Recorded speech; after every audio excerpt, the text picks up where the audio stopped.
Welcome back जी। एक दफ़ा फिर हम आपको राइजिंग पाकिस्तान में खुशामदीद कहते हैं। 26 जून इंटरनेशनल ड्रग डे आज के दिन मनाया जाता है और इसी सिलसिले में हमने राइजिंग पाकिस्तान में आज एडवोकेट अफजल जदून को दावत दी है। अस्सलाम वालेकुम sir. Thank you very much. Good morning Jadoon साहब, कैसे मिजाज? Thank you very much. आप पहले भी तशरीफ ला चुके हैं और आप इतने आसान अल्फाज में ऐसे मुश्किल कवानीन जो अंग्रेजी में आप वो कानून पढ़ें या उसकी तशरीह पढ़ें तो वो तो जुम ऊपर से गुजर जाते हैं। तो आप बड़े आसान अल्फाज में इसकी तशरीह करते हैं। ड्रग्स के हवाले से, मनशियात के हवाले से मोटे मोटे 2-3 ऐसे कौन से कवानीन हैं जिनको आज राइजिंग पाकिस्तान में आप फीचर करना चाहेंगे? हमारा जो इम्तनाई मंशियात एक्ट 1997 है वो डील करता है इनको तमाम कवानीन को भी और सज़ाओं को भी। इसमें सेक्शन 9 है जो प्रोवाइड करता है सज़ाएँ। इससे पहले 2021 से पहले तो सज़ाएँ नॉमिनल सी थी, नॉमिनल नहीं थी लेकिन उसमें कोई मिकदार का तयन नहीं था। उसमें यानी 1 किलो से कम हो तो उसके लिए थोड़ी सज़ा थी, फिर इसी तरह 1 किलो से ज़्यादा हो तो उसमें उम्र कैद थी। लेकिन इसमें कोई ये डिफ़ाइन नहीं था कि क्या हो, यानी कितनी मिकदार हो। यानी एक बंदे से 10 मन बरामद हुई है उसको भी वही सज़ा होगी, और जिससे 1 किलो से ज़ायद 1100 ग्राम बरामद हुई है उसको भी वही सज़ाएँ होंगी। इसके लिए अमेंडमेंट की गई क्योंकि हमारा इंटरनेशनली ये एक बहुत बड़ा सेगमेंट है और बहुत बड़ा इशू था। उसको कवर करने के लिए पाकिस्तान में कि किस तरह से कवर किया जाए उस पर गवर्नमेंट ने बड़ी खुसूसी तवज्जो दी और उस पर जो अमेंडमेंट्स लाई गई वो बड़ी ज़बरदस्त अमेंडमेंट्स हैं। अब उन अमेंडमेंट्स के तहत सेक्शन 9 में अमेंडमेंट करके सज़ाएँ जो हैं मिकदार के हिसाब से कर दी गई।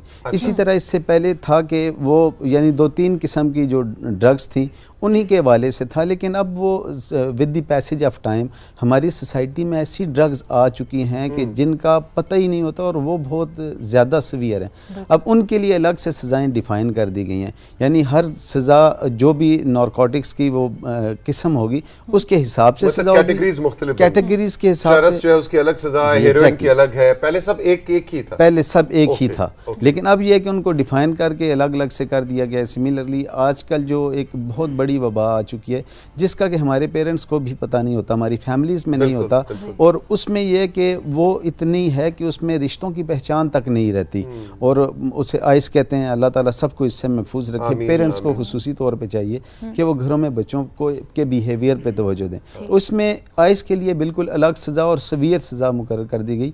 इसमें मिकदार के हिसाब से सज़ा रखी गई और सज़ा की 3 किस्म की सज़ाएँ इसमें दी गई हैं। एक तो इसमें है कैद की सज़ा, दूसरा है जुर्माने की सज़ा, और इसमें अब सबसे बढ़ के जो की गई है कि अकाउंट सीज कर दिए जाएंगे, उनकी प्रॉपर्टी जब्त कर दी जाएगी, जितनी भी प्रॉपर्टी होगी ड्रग डीलर्स की वो सारी जब्त कर। अच्छा, ये जो आप सजाएं बता रहे हैं ये डीलर्स के हैं जो कि इसकी ट्रैफिकिंग कर रहे हैं या गैर कानूनी इसकी खरीदो फरोख्त के बिजनेस में है, ये उनकी सजाएं? नहीं, ऐसा नहीं है। इसमें सज़ाएँ जो हैं वो तो ट्रायल में डिफ़ाइन होगा कि ये जो जिससे मंशियात पकड़ी गई है क्या ये पर्सनल यूज़ के लिए थी। अब पर्सनल यूज़ के लिए थोड़ी सी मिकदार तो पर्सनल यूज़ के लिए हो सकता है, लेकिन ऐसे नहीं हो सकता कि एक बंदा पूरे साल का वो अपना इकट्ठा कर ले। उसके लिए ये होता है, अब उसके लिए साबित करना पड़ता है। ट्रायल में ये चीज़ें पता चलती हैं कि कोई वो कस्टमर पकड़ा गया, फिर स्मगलर्स के लिए। लेकिन वो जैसे मिकदार बढ़ती जाएगी ऐसे ही सज़ाएँ बढ़ती जाएगी, और अब कैपिटल पनिशमेंट तक, उम्र कैद तक की सज़ाएँ इसमें दे दी गई हैं कि अगर ज़्यादा मिकदार में होगा तो उसमें सवीयर सज़ा यानी कि उम्र कैद भी होगी और उसके बाद फाइन भी होती हैं। बिल्कुल। कोई ऐसे आपके नॉलेज में ऐसे केसेस हैं? जी बिल्कुल होती हैं, और आप डेली रूटीन में अगर देखें तो बहुत ज़्यादा सज़ाएं होती हैं। अब उसमें एक इशू ये होता है कि ट्रायल कोर्ट से तो सज़ाएं हो जाती हैं, लेकिन वो हायर कोर्ट से बाज़ औक़ात बरी हो जाती है, आगे ज़मानत मिल जाती है, ज़मानत मिल जाती है, बरी हो जाती है। उसकी रीज़न ये है कि पाकिस्तान में जो हमारी कोर्ट्स हैं वो कोर्ट्स ऑफ लॉ हैं, कोर्ट्स ऑफ जस्टिस नहीं है। यानी प्रोसिक्यूशन हमारी इतनी स्ट्रेंथन नहीं होती कि वो लेटेस्ट तकाज़ों के मुताबिक उस पर इन्वेस्टिगेशन करें, वो उस तरह के प्रूफ दे सकें।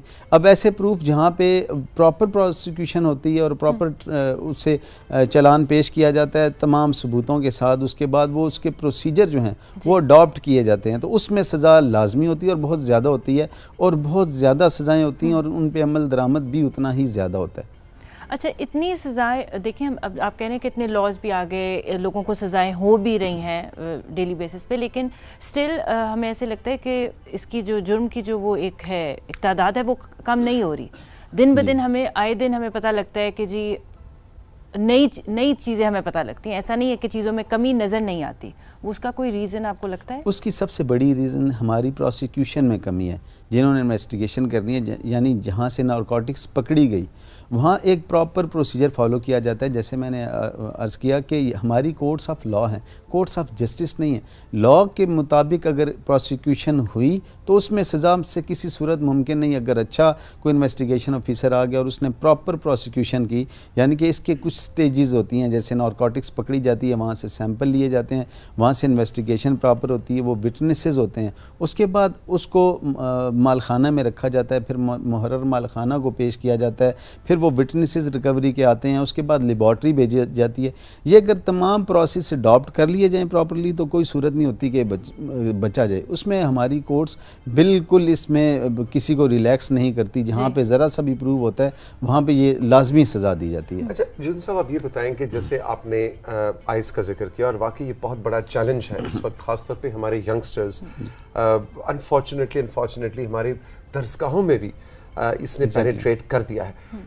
वो आपने बात बिल्कुल ठीक की कि पेरेंट्स की जिम्मेदारी है कि घर में ओपनली इस मौजू पे बात करें, और आज राइजिंग पाकिस्तान में भी साथियों ओपनली इस मौजू पे बात करने का हमारा मकसद यही है कि हम कबूतर की तरह आंखें बंद करके ना बैठे कि अरे नहीं नहीं नहीं नहीं हमारा बेटा तो बहुत अच्छा, अरे नहीं नहीं अरसलान तो सवाल ही पैदा नहीं होता। लेकिन आज की रियलिटी ये है कि ये बच्चे हम इनको बहुत ज़्यादा इल्ज़ाम भी नहीं दे सकते, क्योंकि वो किसी ट्रैप में आ जाते हैं, फिर उसके आदी हो जाते हैं, फिर वो दरसगाहों में भी या सोशल सेक्टर में वो उस ग्रुप का हिस्सा बन जाते हैं और वो फिर घर वालों से छुपाते हैं और फिर अदाकारी भी बहुत अच्छी कर लेते हैं। Exactly. माँ बाप जो है वो ज़ाहिर है वो पिछली जनरेशन के वो मासूम है, उनको नहीं पता इसके सिम्टम्स क्या है। तो ऐसे में ओपनली बात होना बहुत ज़रूरी है और यही वजह है कि आज जदून साहब के साथ और उसके बाद आफाक साहब के साथ हम ओपनली इस मौजू पे बात करेंगे। आप भी इस बात को गौर से सुने और इस बात को दूसरों तक भी पहुंचाएं, इसलिए कि हमने अपनी आने वाली नस्ल को मनशियात से दूर रखना है। जदून साहब, जब कोई एक टीनेजर फर्ज करें पकड़ा जाता है तो आप उसको भी क्या उसी तरह की सजाएं होंगी जो कि एक ट्रैफिकर को होंगी? नहीं, फ़र्क है इसमें एक तो है कि माइनर्स के लिए अलग से कोर्ट्स होती हैं। अच्छा। माइनर्स के लिए रिलैक्सेशन सज़ाओं में भी दी जाती है। सिमिलरली अगर कोई फर्स्ट ऑफेंडर है उसको मिनिमम सज़ाएं दी जाती हैं। यानी 18 साल से कम को माइनर कहेंगे? जी, 18 साल से कम को, वैसे 16 साल लॉ में जो माइनर की डेफिनेशन है वो 16 साल से कम है, लेकिन वो 18 साल तक हम लेते हैं। लेकिन जो डेवलपमेंट हुई है ऑनरेबल सुप्रीम कोर्ट ने इसकी तशरीह की है, तो उसमें लॉ के लिए जो ये ट्रायल होगा वो 16 साल से कम की हद तक लिया जाएगा। उनको माइनर कंसिडर किया और जाएगा। रिलैक्सेशन मिलती है उनको रिलैक्सेशन मिलती है सज़ाओं में, लेकिन वो रिलैक्सेशन इस हवाले से सिर्फ फर्स्ट ऑफेंडर के लिए होती है कि जैसे थीरीज़ हैं पनिशमेंट की, उसमें सबसे अहम थीरी है कि इस्लाह की जाए। इस्लाह के लिए है कि अगर किसी ने फर्स्ट टाइम कोई ऑफेंस किया तो उसे चांस एक दफ़ा दिया जाता है। कोर्ट्स भी लीनियट होती हैं कि उन्हें देती हैं चांसेस कि वो शायद उससे कम सज़ा दे के उसकी इस्लाह हो जाए। लेकिन कोई रेपिटिशन आती है जहाँ पे तो उस वक्त फिर सज़ाएं बढ़ती जाती हैं तमाम ऑफेंसेस में। उस वक्त तो अभी हमारी कोर्ट्स भी इवन बेल स्टेज पे देखती हैं कि अगर फर्स्ट ऑफेंडर है तो उसे चांस दिया जाता है, लेकिन जैसे ही वो रिपीट करता है और रिपीटर के लिए बिल्कुल किसी किस्म की कोई रिलैक्सेशन नहीं होती, बल्कि उसको मैक्सिमम डोज दी जाती है, मैक्सिमम सज़ा दी जाती है, ताकि इसमें जो सज़ा की थीरीज़ हैं इसमें एक ये भी है कि बाकी मुआशरे को इस तरह के आदि जराइम पेशा लोगों से दूर रखा जाए। एक ये भी थीरी है जिस वजह से इनको डिटेन किया जाता है, और डिटेन करके एक तो उनकी इस्लाह की जाती है, और उसके वहाँ की ये अलग बात है कि हमारे मुल्क में जो जेल्स का सिस्टम है वो कोई इतना प्रोडक्टिव नहीं है कि जहाँ पे रिफॉर्मेशंस की जाएँ। वहाँ इस्लाह के पहलू कम होते हैं बनिस्बत बिगाड़ के ज़्यादा होते हैं। इसलिए अगर बाज़ का देखने में आया कि पेरेंट्स बच्चे से तंग आते हैं तो उसे जेल भेज देते हैं, वो खुद जाके वो ऐसा करते हैं। लेकिन अगर वो जेल भेज देंगे, याद रखें कि जेल भेज देने से उसकी इस्लाह के चांसेस कम होंगे, उसके बिगाड़ के चांसेस ज़्यादा होंगे। इसलिए कोशिश करेंगे पहले ही कोई ऐसा हो कि उसमें ऐसी स्टेज ही ना आए कि बच्चे को खुद पेरेंट्स जैसे जेल भेजते हैं। और इस हवाले से फातिमा, अभी आफाक साहब आएंगे तो हम जरा डिटेल में बात करेंगे कि घर का माहौल किस तरह का क्रिएट किया जाए कि बच्चा इस तरफ जाए ही ना। क्योंकि मुझे पर्सनली ऐसे लगता है कि जो मेन एक चीज़ है, आप ये देखें पहले ये चीज़ें बहुत कॉमन मिलती भी नहीं थी। एक तो ये चीज़ अब बहुत आम भी हो गई है, और फिर अट्रैक्शन शायद इसलिए भी है कि घर का माहौल जो है वो बहुत मैटर करता है, क्योंकि कम्युनिकेशन लेवल पेरेंट्स में और बच्चों में है ही नहीं। हाँ एग्जैक्टली। वैसे ऐसे में एक सज़ा जो है ना, मेरा ख्याल है कि वो कोर्ट की सजा से भी ज्यादा डराएगी और खौफनाक होगी, वो होगा अम्मा दी जुत्ती जड़ी है, वो जो काम कर सकती वो है जो और अम्मा कोई काम नहीं चप्पल हो उठा सकता। के कहती है इधर आ मैं तन दस नहीं जुत्ती ला ली ना मैं। मेरा ख्याल है कि ये वो जो है ना, ये वाला डर जो है ना जदून साहब, ये बड़ा इफेक्टिव है। बस बदकिस्मती यही है कि हमारे पेरेंट्स अगर समझेंगे कि हमारे बच्चे का कसूर है तो जूती चलेगी, अदरवाइज तो हम तो ये होता है बच्चे का भी कसूर कहते हैं इसके दोस्त ऐसे हैं, ये तो बिल्कुल ऐसे नहीं। वो एक मुहावरा में वो कहा जाता है कि बंदा इतना सियाना भी नहीं होता कि जितना उसे उसकी माँ समझती है, और इतना बेवकूफ भी नहीं होता जितना उसकी बीवी समझती है। बिल्कुल सही, बिल्कुल सही। बिल्कुल सही बात। अच्छा जी, अब जरा थोड़ी सी जदून साहब हम बात करना चाहेंगे कि एक आम तासुर ये है कि ये ड्रग्स और ये सारी चीजें सिर्फ हमारे माशरे का जो मर्द हैं ये उनका मसला है, जबकि अभी रिसर्च ने साबित किया है कि बहुत सी खवातीन भी। तो क्या हमारे यहाँ मर्दों और खवातीन के लिए एक जैसे कवानीन हैं? यानी एक मुजरिम, अगर एक औरत आई है, एक मर्द आया है, या एक टीनेजर लड़का है या लड़की है, वही कवानीन, वही सजाएं? कवानीन सिर्फ माइनर के लिए थोड़ी सी रिलैक्सेशन है कि उनका ट्रायल अलग होगा, अदरवाइज इसके अलावा जितने भी लोग होंगे, अभी लेटेस्ट रिसर्च के मुताबिक सिर्फ 2022 और 23 में 6.7 मिलियन लोग सिर्फ पाकिस्तान में इसके शिकार हो चुके हैं, विक्टिम हैं, वो जो मंशियात के आदी हो चुके हैं। 6.7 मिलियन लोग का मतलब है 67 लाख, यही बने जी कंट्रोल रूम? जी जी नहीं जी, 6.7 मिलियन 67 लाख जी। वाओ, यानी तकरीबन 70 लाख लोग पाकिस्तान के अंदर वन वे और द अदर मनशियात के साथ जुड़े हुए हैं। और इसमें लेडीज़ के लिए, फीमेल के लिए जो बाकी लॉज में रिलैक्सेशन है उस तरह का ये है कि उन्हें जेल में अलग रखा जाएगा, जो लेकिन सजा एक औरत को नहीं होगी, सजा उसी तरह होगी, सिर्फ यही है कि फर्स्ट ऑफेंडर के लिए रिलैक्सेशन है, बाकी खवातीन को भी उसी तरह, क्योंकि ये बेसिकली हीनियस ऑफेंस है, ये ऑफेंस अगेंस्ट सोसाइटी है, वो ऑफेंस जो अगेंस्ट सोसाइटी नहीं, ऑफेंस अगेंस्ट पर्सन होता है, किसी एक शख्स के खिलाफ, उसमें रिलैक्सेशन खवातीन को दी जाती है। लेकिन ऐसे ऑफेंसेस जो सोसाइटी के अगेंस्ट है उसमें किसी किस्म की रिलैक्सेशन ना तो माइनर को दी जाएगी और ना ही इसी तरह लेडीज़ को किसी तरह की रिलैक्सेशन दी जाएगी, इक्वली टैकल किया जाएगा दोनों को।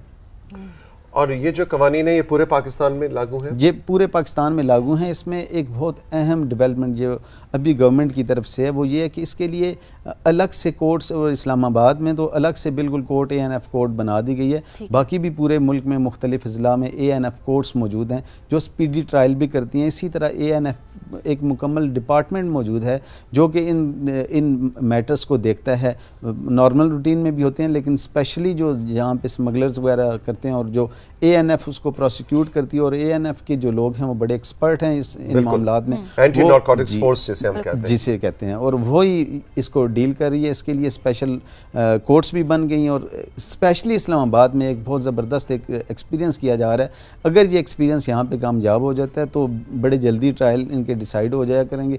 अदरवाइज़ भी नारकोटिक्स के जितने भी ऑफेंसेस हैं वो स्पेशल कोर्ट में जब चलते हैं तो बहुत जल्दी डिसाइड होते हैं, और जो इवन के ऑर्डनरी कोर्ट्स में चल रहे हैं वो सेशन कोर्ट से नीचे ट्रायल नहीं होता नारकोटिक्स का। नारकोटिक्स का ट्रायल सेशन जज ही करते हैं, वहाँ सेशन जजेस साहिबान के पास मुकदमों की तादाद कम होती है, वहाँ से जल्दी 6 महीने तक ये डिसाइड हो जाया करते हैं ये मैटर्स।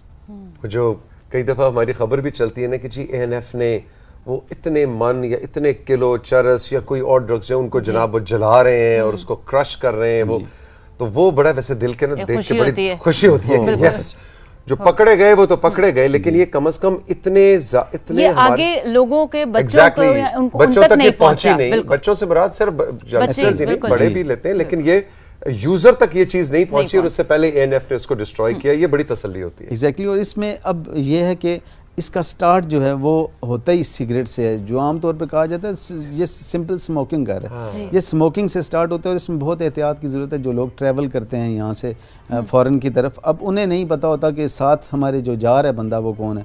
इवन कि यहाँ पे हमारे पास ऐसे केसेस आए जिनमें बड़ी अच्छी फैमिलीज़ थी, लेकिन वो कोई आ गया, किसी ने आके कहा जी कि ये हमारा बेटा वहाँ पे होता है या किसी के लिए ये गिफ्ट ले जाएं। याद रखें जब भी आप कहीं ट्रैवल करते हैं उसके लिए याद रखें, इवन आपका क्लोज फ्रेंड या फर्स्ट रिलेटिव भी आपका आता है और आके कहते हैं, लाजमी नहीं कि आपके फर्स्ट रिलेटिव जो होते हैं वो आके कोई ऐसी चीज़ें मे भी उन्हें किसी ने गलत दी हो, तो वहाँ से जाएं तो स्पेशली अपने बैग्स को लॉक करें, और बैग्स को लॉक करने के बाद बैग्स पे भी लॉक्स ऐसे लगाएं जिनकी कीज़ हों और अच्छे लॉक्स हों।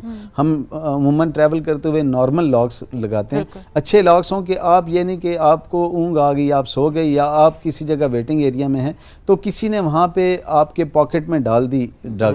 सिमिलर जी, अलर्ट ट्रैवल करते वक्त ऐसे केसेस आते हैं कि किसी ने कहा जी गिफ्ट मेरा आप ले जाएं, मैड्रिड जा रहे हैं, बार्सिलोना जा रहे हैं जी फ्लाइट पे, ये मेरी जी मेरे बेटे के लिए, और उसके अंदर मनशियात। ये तो मैंने इसलिए ऐसा होता है मेंशन मैंने इसलिए किया कि आप ट्रैवल करते हैं तो पाकिस्तान के कवानीन में तो फिर कुछ रिलैक्सेशन दी जा सकती है, लेकिन जहाँ पे आप लैंड करेंगे वहाँ बिल्कुल ऐसा नहीं है। ये तो दूर की बात है, यहाँ पे ऐसा भी हुआ कि मैंने एक केस किया जिस केस में KPK से उससे कहा गया जी कि आप एक लड़के को कहा गया कि आप जा रहे हैं पिंडी, तो जाते हुए मेरा कज़न है उसे ये आप कॉटन पकड़ा दें।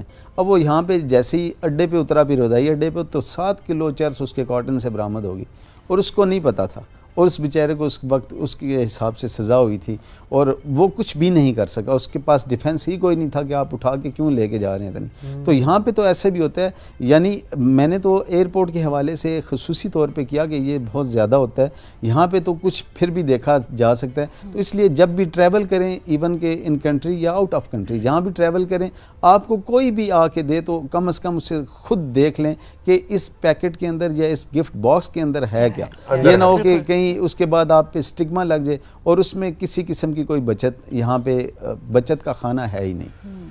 बहुत बहुत शुक्रिया जदून साहब, थैंक यू वेरी मच। और जैसा कि प्रोग्राम के आगाज़ में मैं आपको बता रहा था कि जदून साहब बड़े आसान अल्फाज में बिल्कुल बेसिक हमारे हम सब पाकिस्तानियों से जुड़े वे जो कवानीन हैं उनको उनकी तशरीह करते हैं, और आज के दिन की मुनासिबत से बहुत एक अच्छा आपने ओवरव्यू दिया। जी फातिमा, ब्रेक का टाइम और ब्रेक के बाद हमारा सोशल मीडिया होगा इंशाल्लाह, तो मेरे ख्याल से एक छोटी सी ब्रेक लेते हैं और ब्रेक के बाद हाजिर होते हैं।